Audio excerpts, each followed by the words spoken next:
Modelltest 2. Hören. Teil 1. Sie hören 4 Ansagen. Zu jeder Ansage gibt es eine Aufgabe. Welche Lösung A, B oder C passt am besten? Markieren Sie Ihre Lösungen für die Aufgaben 1 bis 4 auf dem Antwortbogen.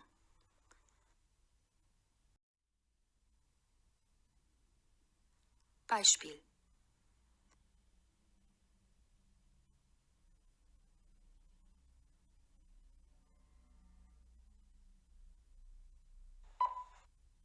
Guten Tag, Herr Yildirim. Hier ist die Zahnarztpraxis Dr. Kuhn. Herr Yildirim, Sie waren vorgestern zur Behandlung bei uns, hatten aber Ihre Versichertenkarte nicht dabei. Bitte bringen Sie die Karte in den nächsten Tagen bei uns vorbei. Ihr nächster Termin ist ja am 1. Februar. Vielen Dank und auf Wiederhören.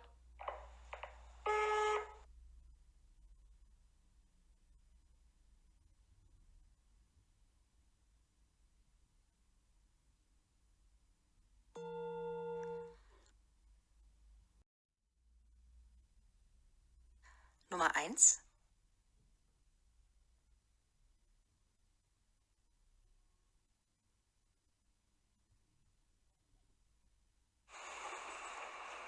Liebe Fahrgäste, wegen Bauarbeiten halten die Züge der Linie U1, U2 und U8 heute nicht am Südbahnhof. Fahrgäste mit Fahrziel Südbahnhof nehmen bitte die U-Bahn bis zur Haltestelle Schweizer Straße und steigen dort in die Buslinie 122 um. Wir bitten um Ihr Verständnis.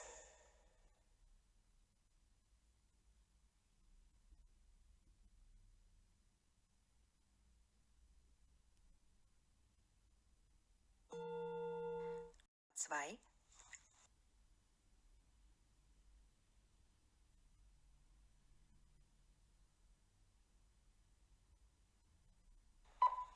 Guten Tag, Frau Aslan. Hier ist Hans Becker vom Jobcenter.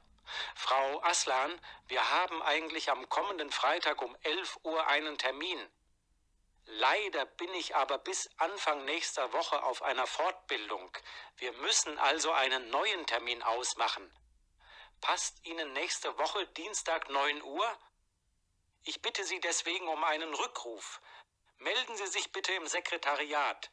Telefon 2171, Durchwahl 676. Vielen Dank, auf Wiederhören.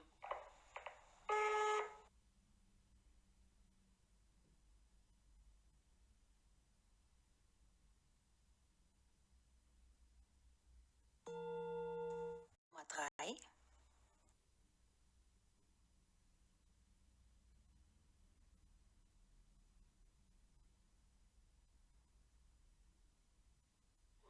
Liebe Kundinnen und Kunden, nutzen Sie unsere Kundenkarte und kaufen Sie ab jetzt ohne Bargeld bei uns ein. Die Kundenkarte ist kostenlos, Ihre Einkäufe werden am Ende des Monats abgerechnet. Das besondere Angebot für unsere neuen Kundenkartenbesitzer: Sie nehmen an unserem Gewinnspiel teil. Gewinnen Sie eine Reise nach Paris. Weitere Informationen bekommen Sie in unserem Servicebereich.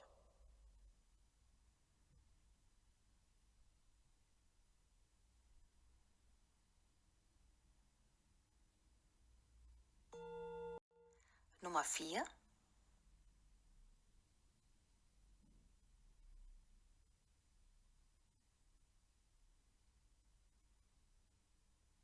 Sehr geehrte Kunden, besuchen Sie unsere Wurst- und Frischfleischabteilung, diese Woche mit Spezialitäten aus Spanien.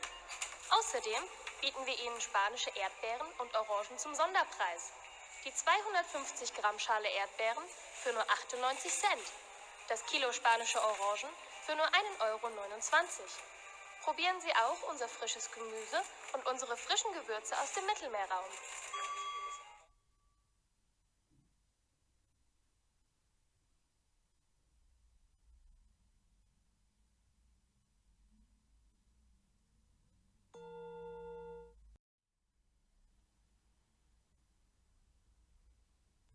Teil 2.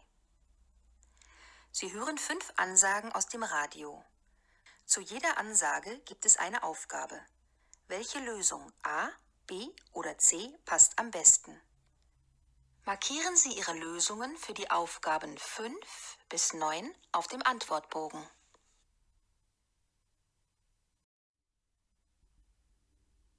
Nummer 5.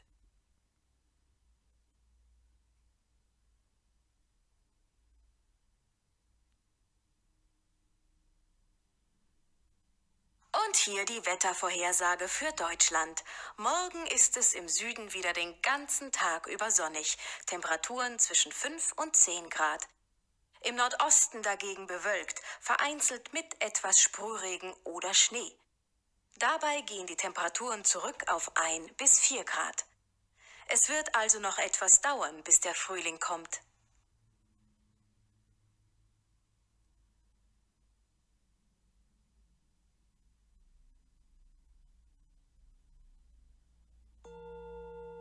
Nummer 6.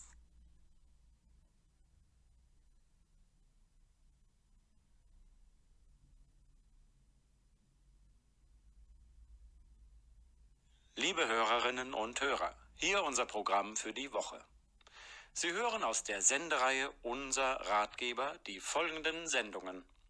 Am Montag um 18:15 Uhr die Sendung So kommen Sie zu Ihrem Recht mit rechtlichen Fragen und Antworten.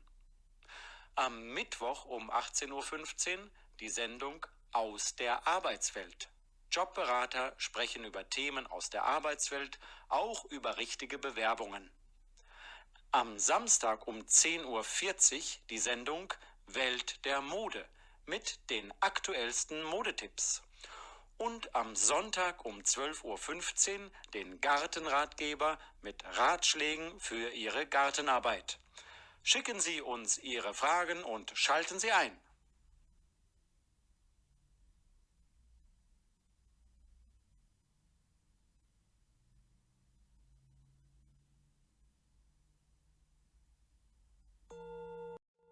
Nummer 7.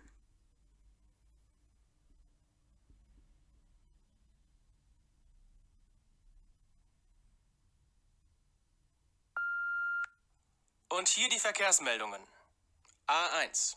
Dortmund Richtung Köln zwischen Gevelsberg und Kreuz Wuppertal Nord. Die Bauarbeiten sind beendet.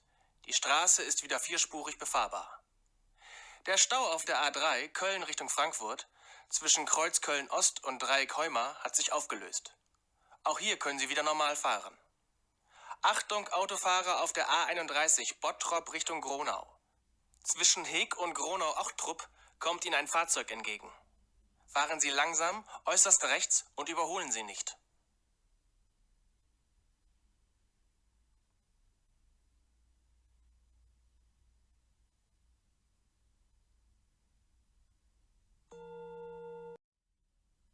Nummer 8.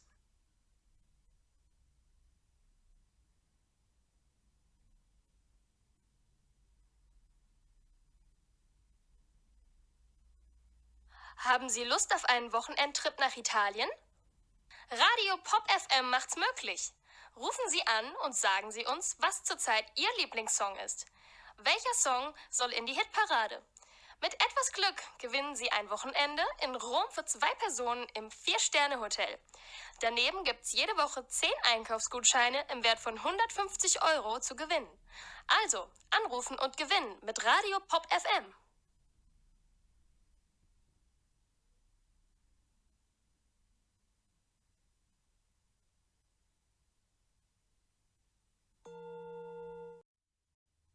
Nummer 9.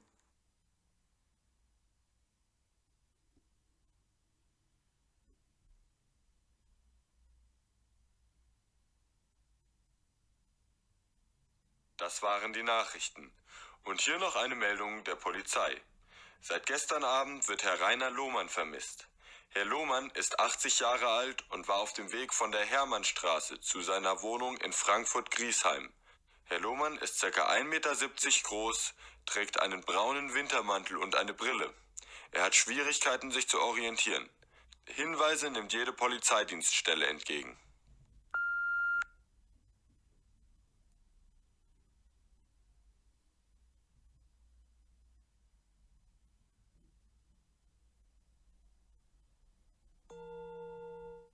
Ende von Teil 2. Teil 3. Sie hören 4 Gespräche. Zu jedem Gespräch gibt es 2 Aufgaben. Entscheiden Sie bei jedem Gespräch, ob die Aussage dazu richtig oder falsch ist und welche Antwort A, B oder C am besten passt. Markieren Sie Ihre Lösungen für die Aufgaben 10 bis 17 auf dem Antwortbogen.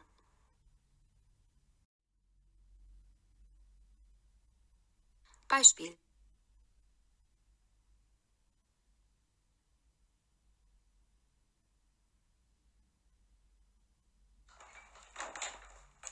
Tag, Frau Schneider. Geht es Ihnen besser? Ja, die Kopfschmerzen sind besser geworden, aber mein Rücken tut immer noch weh. Haben Sie schon mit der Krankengymnastik angefangen? Ja, aber ich habe immer noch starke Schmerzen. Dann verschreibe ich Ihnen zur Unterstützung Schmerztabletten. Nehmen Sie 2-mal täglich, morgens und abends eine Tablette, immer nach dem Essen. Wenn es in einer Woche nicht besser ist, kommen Sie nochmal in meine Sprechstunde. Machen Sie auf jeden Fall weiter Ihre Krankengymnastik und versuchen Sie, die Übungen, die Ihnen gut tun, auch zu Hause zu machen. Und was ist mit Radfahren und Schwimmen? Schwimmen ist in Ordnung, am besten Rückenschwimmen. Mit dem Radfahren wäre ich erstmal vorsichtig. Hören Sie auf Ihren Körper. Bewegung ist gut, aber alles, was unangenehm ist, sollten Sie lassen.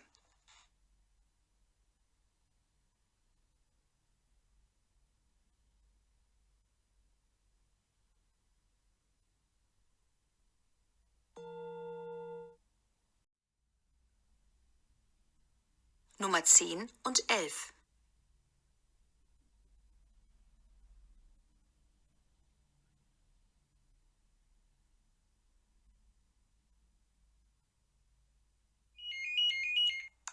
Brodsky, guten Tag. Guten Tag, Frau Brodsky. Hier ist Jan Schmidt, der Klassenlehrer von Marek. Guten Tag, Herr Schmidt. Frau Brodsky, ich möchte Sie über ein neues Angebot unserer Schule informieren. Herr Scholz, der Deutschlehrer von Marek, sagt, dass Ihr Sohn viel besser in Deutsch geworden ist.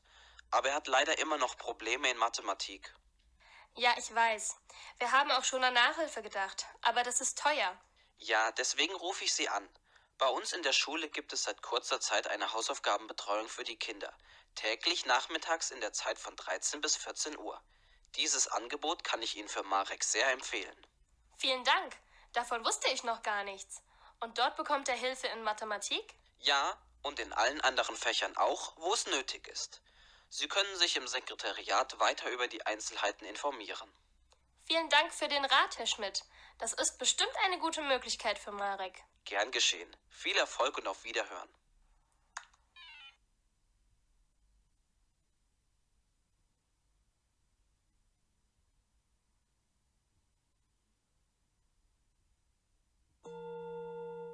Zwölf und 13.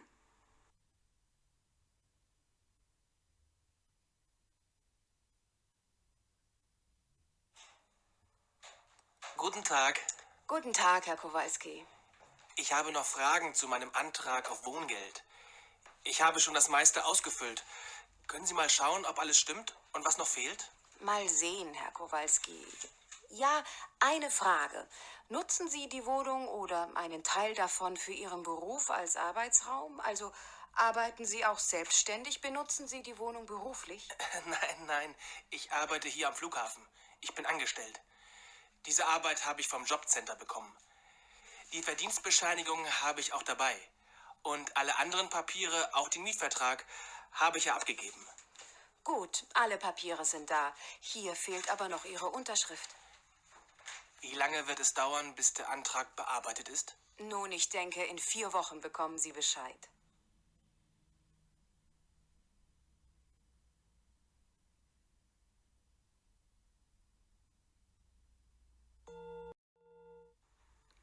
Nummer 14 und 15.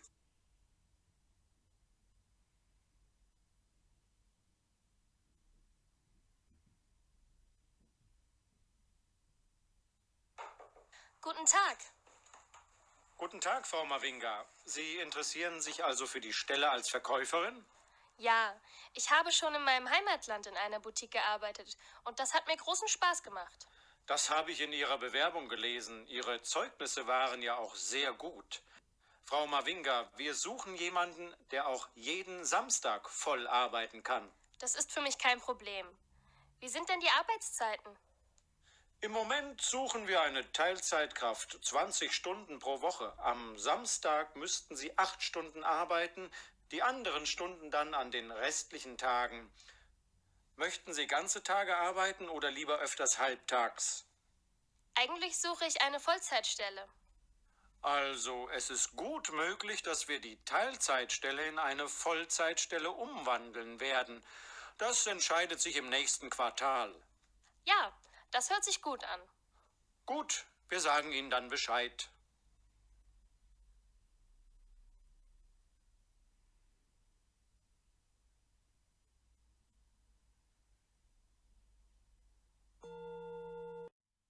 Nummer 16 und 17.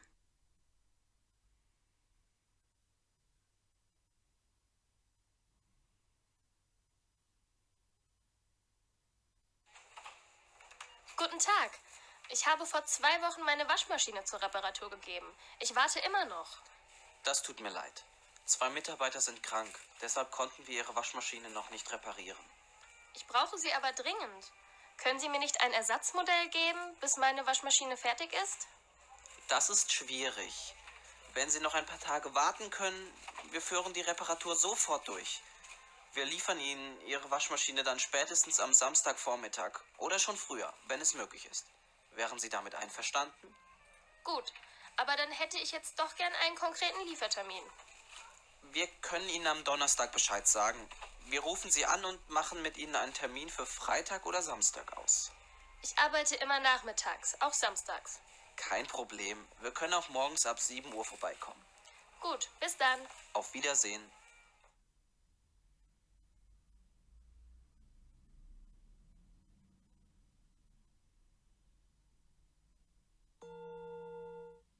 Ende von Teil 3. Teil 4. Sie hören Aussagen zu einem Thema. Welcher der Sätze A bis F passt zu den Aussagen 18 bis 20? Markieren Sie Ihre Lösungen für die Aufgaben 18 bis 20 auf dem Antwortbogen. Lesen Sie jetzt die Sätze A bis F. Dazu haben Sie 1 Minute Zeit. Danach hören Sie die Aussagen.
Heute sprechen wir mit einigen Passanten über ihre Meinung zu Ladenöffnungszeiten am Sonntag. Normalerweise haben die Geschäfte in Deutschland sonntags geschlossen. Nur an einigen Sonntagen im Jahr dürfen die Geschäfte geöffnet sein. Was ist Ihre Meinung?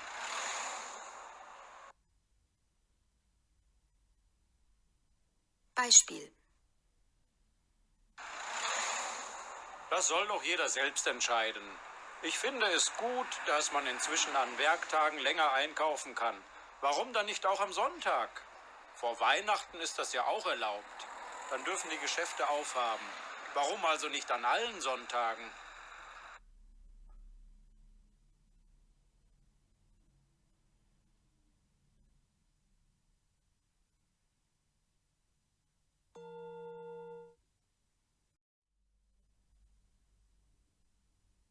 Nummer 18.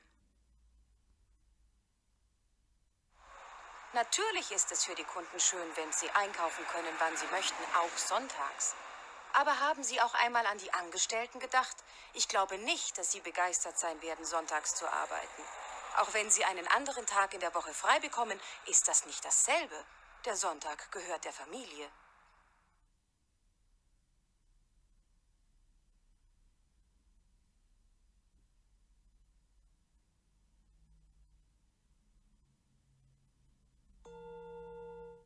Nummer 19.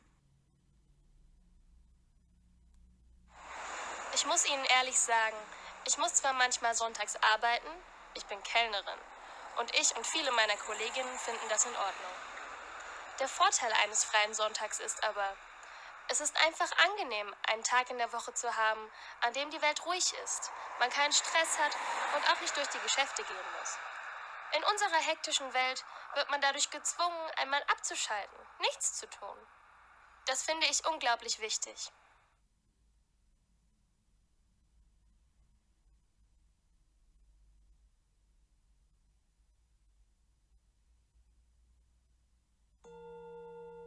Nummer 20. Heißt es nicht, der Kunde ist König? Also warum nicht die Geschäfte am Sonntag öffnen? Dann kann jeder einkaufen, wann er möchte. Und viele Leute haben nur am Sonntag Zeit einzukaufen. Ich bin sicher, das ist auch für die Wirtschaft von Vorteil. Wenn mehr gekauft wird, gibt es mehr Arbeit. Und viele neue Stellen können geschaffen werden. Man sollte die Sonntagsarbeit allerdings besser bezahlen.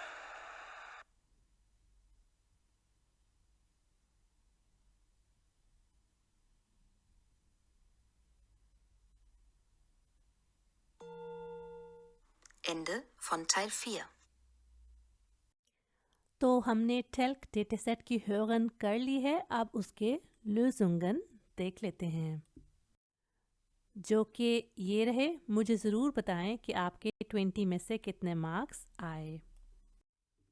ये वीडियो आपको कैसी लगी? क्या ये आपको अच्छी लगी? तो लाइक और कमेंट करके मुझे बताइए। इस तरह की और भी अगर आप वीडियोस देखना चाहते हैं तो दोनों चैनल्स के लिंक्स दिए गए हैं, इनको सब्सक्राइब कर लें। अपने फ्रेंड्स के साथ जिनका जल्दी ही टेल्क डेटासेट एग्ज़ाम होने वाला है, उनके साथ इस वीडियो को ज़रूर शेयर करें। मैं मिलती हूँ नेक्स्ट वीडियो में। चूस।